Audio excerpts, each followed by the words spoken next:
National sports awards 2023 క్రీడల్లో ప్రతిభ కనబరిచిన వారిని గుర్తించి రిటైర్డ్ జస్టిస్ ఎం ఖాన్విల్కర్ ఆధ్వర్యంలోని కమిటీ ప్రభుత్వానికి సిఫార్సు చేస్తుంది.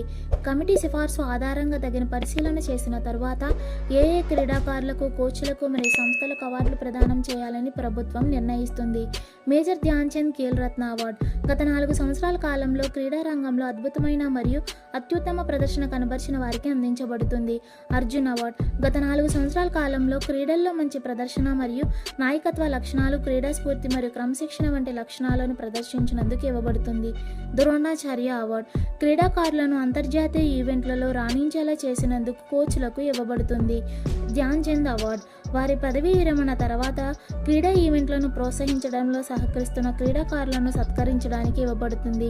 Maulana Abdul Kalam Azad trophy inter university టోర్నమెంట్లలో మొత్తం అత్యుత్తమ ప్రదర్శన కనబరిచిన యూనివర్సిటీలకి ఇవ్వబడుతుంది.